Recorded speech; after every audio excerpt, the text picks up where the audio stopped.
बाळासाहेब ठाकरे यांच्या जयंतीनिमित्त पक्षनिष्ठेचे शिवबंधन बांधण्यासाठी शिवसेनेने विराट जाहीर सभेचे आयोजन केले होते।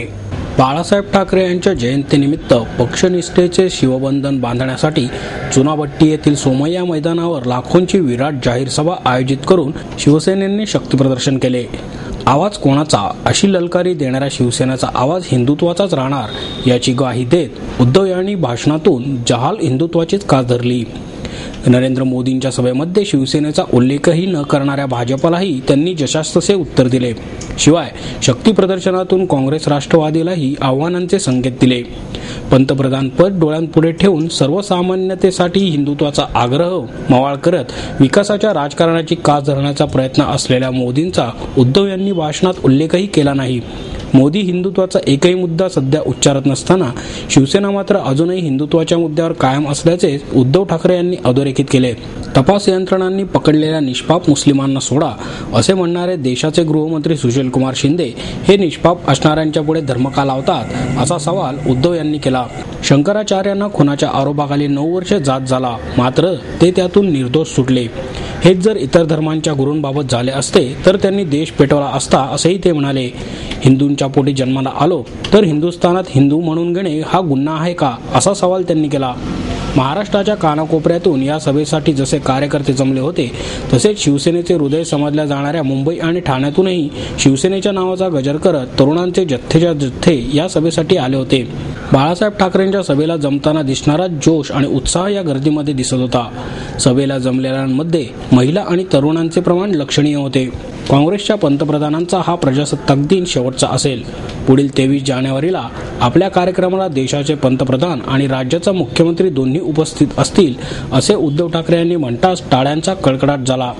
बाळासाहेब ठाकरेंची चित्रफित दाखवून त्यांनी शिवसैनिकांना दिलेली पक्षनिष्ठेची शपथ घ्यायला लावली। तसेच उद्धव यांनीही उपस्थितांना बाळासाहेबांना स्मरून शपथ घ्यायला लावली। यात मराठी आणि महाराष्ट्राच्या अस्मितेला जपण्याबरोबरच हिंदुत्वाचा मुद्दाही होता। जर का पुन्हा काँग्रेसचं सरकार आलं आणि असं पुन्हा जर का मनमोहन सारखं दुबळं पंतप्रधान तिकडे बसल्या तर देश गेला खड्ड्यात नव्हे विहिरीमध्ये गेला। दुसरा पर्याय नाही, आपल्या देशासमोर दुसरा पर्याय नाही। म्हणून हा केवळ शिवसेना भाजपचं काय होईल याच्यापेक्षा सगळ्यांनी विचार केला पाहिजे की अरे आपल्या देशाचं काय होईल आणि आपल्या पुढच्या पिढ्यांचं काय होईल। जागेवर जी काय तुम्ही खेचाखिची करता की जागा जास्त नाही दिले तर आम्ही युती तोडू, अरे तुम्ही युती तोडूच शकत नाही। कारण ज्या क्षणी राष्ट्रवादी काँग्रेसची युती तोडेल त्यावेळेला काँग्रेसवाले यांच्या मागे चौकशीचा ससेमिरा लावतील आणि यांना तुरुंगात टाकतील सगळ्यांना। ही हिंमत नाहीये फक्त दादागिरी करायची, भूल द्यायची, 1-2 जागा जास्त पदरात पडून घ्यायच्या आणि पुन्हा ये रे माझ्या मागल्या खा खा सुरू। या सभेबाबतच्या प्रतिक्रिया व्यक्त करताना आमदार डॉक्टर नीलम गोरे म्हणाल्या, काल हिंदू हृदय सम्राट शिवसेना प्रमुख बाळासाहेब ठाकरे यांच्या वाढदिवसाच्या निमित्ताने प्रतिज्ञा दिन म्हणून मुंबईमध्ये आयोजित करण्यात आला होता। शिवसेना पक्षप्रमुख उद्धवजी ठाकरे यांनी शिवसैनिकांना जबरदस्त असं राजकीय भूमिका त्यांनी मांडली आणि ज्याच्यामध्ये देशहित, हिंदुत्व, त्याचबरोबर महाराष्ट्राचा विकास याला पक्षाची कशी बांधिलकी आहे याबद्दलचं अतिशय परखड असं विवेचन उद्धवजींनी केलं आणि या सभेला 5 लाखापेक्षा जास्त जनसमुदाय उपस्थित होता। मुंबईच्या बरोबरच पुणे शहर, पुण्याचा ग्रामीण भाग, त्याचबरोबर महाराष्ट्राच्या अनेक भागातून लक्षावधी शिवसैनिक या कार्यक्रमासाठी म्हणून उपस्थित होते।